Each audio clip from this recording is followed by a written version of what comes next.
Você é um investidor ou uma investidora que compra uma ação já pensando em quanto vai ganhar em dividendos? Para muitos, o ditado é de grão em grão que a galinha enche o papo. E os centavos que você ganha hoje por cada dividendo pode se tornar sua independência financeira mais para frente. Dito isso, nós preparamos um levantamento com as maiores empresas brasileiras pagadoras de dividendos entre as ações que compõem o Ibovespa. Fique conosco, porque é tudo isso e muito mais depois da vinheta.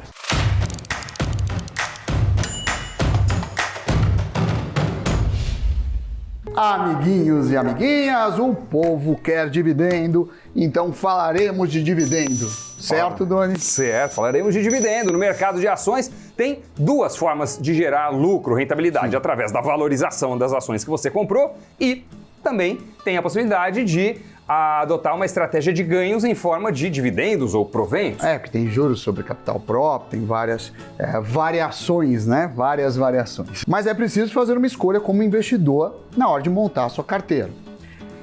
Tem quem prefira apostar em empresas de crescimento. Então você vai lá, compra uma empresa, ela pode não pagar nada, mas pode crescer muito. E se eu preciso de dinheiro? Eu vendo uma partezinha dela. E tem quem prefira empresas de dividendos ou boas pagadoras de proventos. E você aí? Deixa um comentário, qual que você prefere? Nada impede também que você possa ter um pouco de cada, né? Agora, se você caiu aqui de paraquedas no nosso canal, é novo, fique por aqui. Nunca ouviu falar nada a respeito desse assunto, não se preocupe que nós vamos traduzir. Dividendos, para começar assim, para não ter mais dúvida, é aquela parcela do lucro líquido que as empresas dividem com os seus acionistas, que distribuem a eles. Mas isso não acontece porque elas são boazinhas, evidentemente, acontece em grande medida porque é a lei. Mas de qualquer forma, mesmo que não tivesse lei, você tem um lucro, você pode ter dois destinos, ou você reinveste na empresa, ou você distribui. Você reinveste quando a empresa tem projetos altamente rentáveis. E quando não tem, a melhor coisa que o gestor tem a fazer é devolver para os acionistas. As empresas listadas na B3 têm a obrigação, segundo as normas da CVM, o órgão regulador, de repartir pelo menos 25% dos seus lucros com os acionistas. E quem investe em uma empresa aberta tem o direito em participar dos resultados. A distribuição dos dividendos é realizada de forma proporcional à quantidade de ações que cada investidor possui, evidentemente. Se o Sami tem 5 mil ações e eu tenho 5 ações, não temos por que receber o mesmo valor financeiro, né? O Sami é óbvio que tem que ganhar mais, como já acontece em quase todos os empreendimentos que nós fazemos. Brincadeira. Além disso, somos como uma dupla sertaneja, né? Às vezes eu sou o segunda voz. É o Pibinho e o Dolão. Às vezes o Sami é a segunda voz, mas não importa quem está liderando a cantoria. Não, o importante é ter a bilheteria cheia. A bilheteria cheia. E a música de qualidade. É isso aí. E as moedinhas, cada um para um bolso. De duas calças diferentes. Além disso, as classes de ações influenciam na hora desse pagamento, já que existem as ações preferenciais e as ações ordinárias. Os acionistas que detêm papéis das preferenciais não possuem direito a voto no conselho da empresa, mas em contrapartida têm a garantia de receber um dividendo fixo. Já os investidores ordinaristas, né, um termo que se usa pouco, mas seria assim o termo jurídico mais adequado, né? Ou investidores que têm ações ordinárias, têm direito a voto, mas podem ou não receber o dividendo. Isso vai depender de como a companhia fará a distribuição. Mas além dos dividendos, as empresas também podem distribuir os seus lucros por meio de outros benefícios. Um bom exemplo são os juros sobre o capital próprio, conhecido pela sigla JCP. Ele é similar aos dividendos, o que muda é a tributação, que é de 15%. No caso de dividendos, não tem tributação, pelo menos até agora, já que a reforma tributária está flertando ou acenando para uma possível tributação, mas por enquanto não tem. De qualquer forma, algumas empresas preferem distribuir juros sobre capital próprio ao invés de dividendos, porque isso o investidor paga mais, mas não a empresa, né? O dividendo é pago depois da empresa pagar o imposto. Então, na verdade, no dividendo a empresa paga os impostos e depois distribui. Nos juros de capital próprio, a empresa abate, então é antes ela pagar o imposto. E também tem aquele dividendo extraordinário que é pago por um motivo inesperado, que pode ser justificado pelo aumento de caixa da empresa. É bom lembrar que a periodicidade dos pagamentos dos dividendos muda muito de acordo com a companhia. Tem pagamentos que são realizados de forma mensal, outros trimestral, anual. E para ter boa rentabilidade em uma carteira de dividendos, o investidor precisa se atentar para o percentual que essa empresa distribui. Então é chamado de payout. Então, o que é o payout? É a porcentagem de lucro que é distribuído aos acionistas. Assim, quanto maior for o payout, maior é o valor em dividendos que o acionista recebe, né? Tudo mais constante. Como falamos, esses são aqueles 25% mínimos que uma empresa deve distribuir.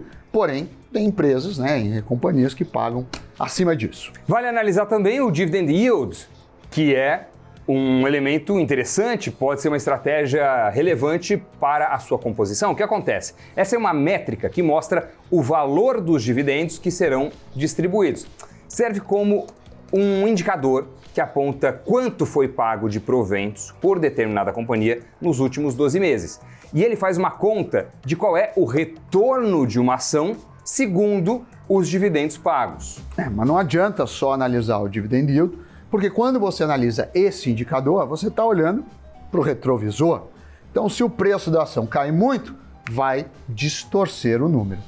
Será muito dividendo sobre um preço menor. É preciso, então, analisar o desempenho da ação, não só no momento, mas ao longo do tempo. Por exemplo, em 12 meses, se teve alguma notícia que afeta ou afetou a projeção do preço e dos dividendos nos próximos anos.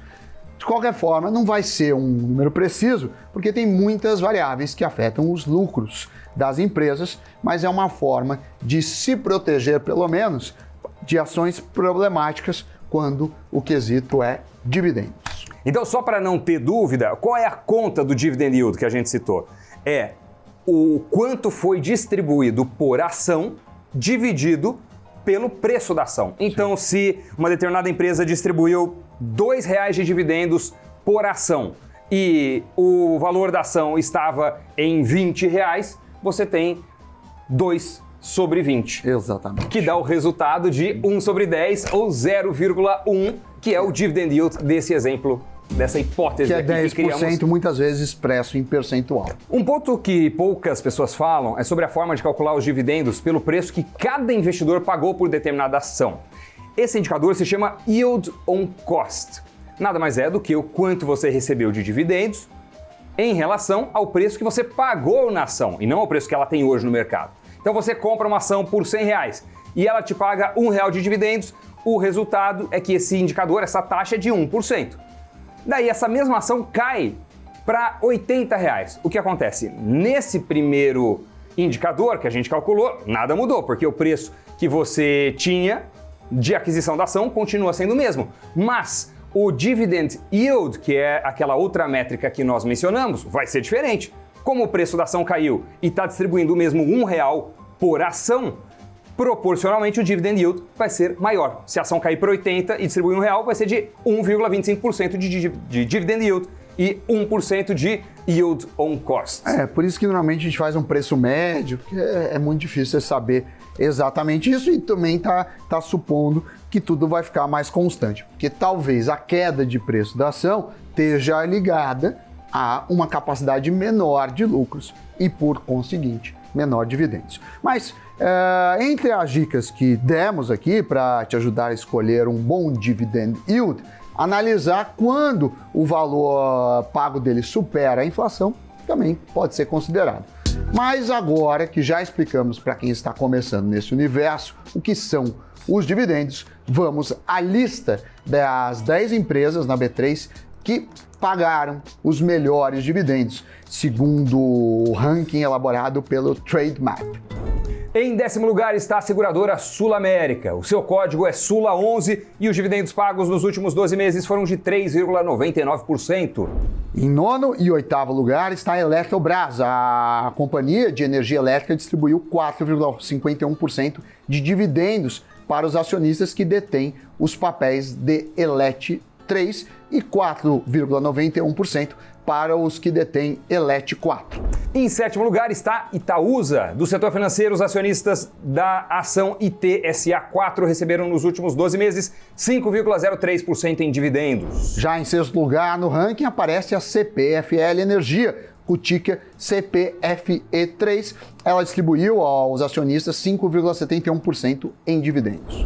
Em quinto, outra companhia do setor bancário que figura nesse ranking é o Santander. Os acionistas da ação SANB11 receberam 5,99% em proventos no acumulado do ano.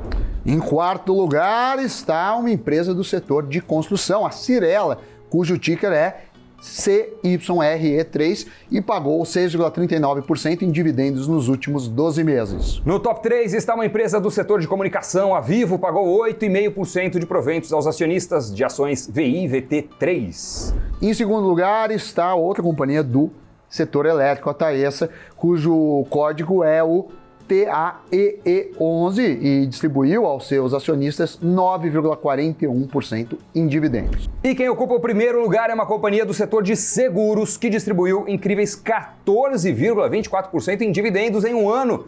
Bastante relevante um retorno desse, hein? Estamos falando de BB Seguridade, é a segunda empresa desse setor no ranking, né? Já que a Sul América ranqueou em 10º nessa lista. Bom, Doni, resumindo, nesse ranking, 2 setor de seguro, 3 setor de energia, 2 do setor financeiro, aí apareceu uma de comunicação e uma da construção, fechando o ranking. A nossa equipe vai disponibilizar uma lista ainda maior, contendo as 20 empresas brasileiras que são consideradas as melhores pagadoras de dividendos. É só acessar a matéria completa lá no site investnews.com.br. O link está na descrição do vídeo para facilitar tudo. E vale lembrar que as empresas maiores e consolidadas geralmente não têm tantos projetos rentáveis, por isso elas pagam mais dividendos, o que não significa que vão ter mais lucro para o acionista, já que o lucro é uma mistura de dividendo com crescimento. Então tem empresa que pode não distribuir dividendo, distribui muito pouco, mas o valor dela é exponencial. Então, grandes e consolidadas tendem a distribuir para os acionistas maior parte dos lucros, porque é a melhor alocação de capital que elas podem fazer. E como em todo investimento, diversificar também é um aspecto importante para você levar em conta, né? Já falamos disso muito em outros programas aqui do Cafeína, porque a diversificação é importante para várias estratégias. O investidor não pode ficar refém de uma única empresa, concentrar todo o patrimônio em uma única ação, em um único ativo, pelo risco específico que vai estar correndo, né? Agora, o grau de diversificação varia dependendo da composição do portfólio e tudo mais. Se a gente está falando só em ações, podemos falar aí de 5 a 10, basicamente, empresas no portfólio, é uma diversificação bem aceitável. Muito mais que isso, já perde o efeito benéfico da queda do risco. O que eu queria falar também é de dividendos. Se você está fazendo um patrimônio de longo prazo e recebe dividendo, esse dividendo deve ser reinvestido. Da mesma forma que se você tem uma empresa que não paga dividendo, você precisa transformar em dividendo, você vende uma parte dela. Então, fique atento e, na medida do possível, para a construção do patrimônio, reinvista seus dividendos. Muito bem, Samidana, o programa é completo sobre dividendos. Muito interessante. O levantamento, as informações, as empresas, várias coisas para você levar em consideração na hora de fazer os seus investimentos. E é importante também levar em consideração o que está acontecendo no Brasil, no mundo. É o Giro de Notícias.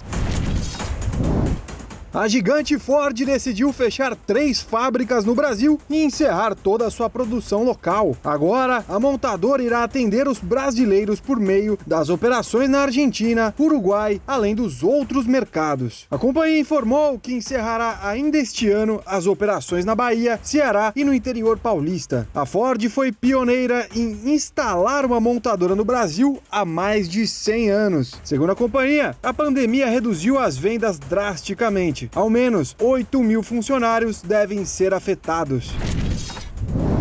E o governo de São Paulo já tem data prevista para começar a vacinar contra a Covid-19 no estado. A previsão é para o dia 25 de janeiro, devendo começar pelos profissionais de saúde. A imunização será de segunda a sexta-feira, das 8 às 22 horas, sábados, domingos e feriados, das 8 às 18 horas. Este horário ainda pode ser alterado, caso haja necessidade. A vacina será feita em 2 doses, com um intervalo de 21 dias entre elas.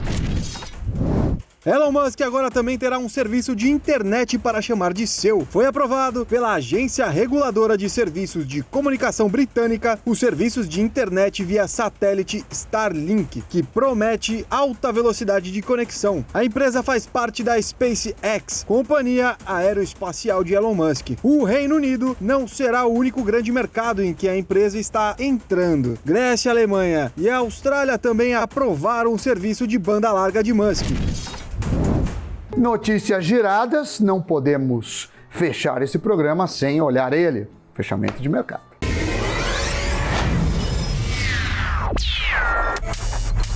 O Ibovespa encerrou o primeiro dia da semana em queda de 1,46% aos 123.255 pontos.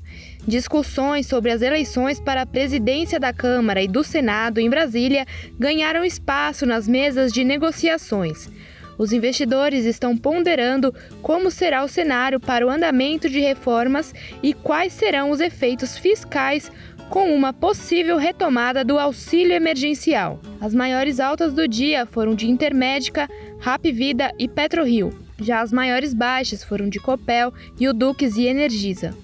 Já o dólar iniciou a semana sob forte pressão, emendando sua quarta alta consecutiva. A moeda americana encerrou o dia sendo negociada a R$ 5,50, uma alta de 1,6%. E depois de ver o que aconteceu no mercado financeiro, o que aconteceu no mundo e o que são os dividendos e como você pode se beneficiar deles e de outros proventos, tema deste programa, é hora de dizer tchau, pedir aquele seu like sensacional, a sua inscrição caso não esteja inscrito ou inscrita. Esse é o ano de propulsão ainda maior Do canal? do canal. Não, no outro já foi infinito, porque do zero para infinito é um ganho percentual inatingível. Mas verdade. queremos mais volume, queremos que você, que já está nos ajudando, nos ajude mais, mas estamos firmes e mais firmes do que fortes. Mas estamos trabalhando nisso. Sim. Metas para 2021. Partiu! Tchau, valeu.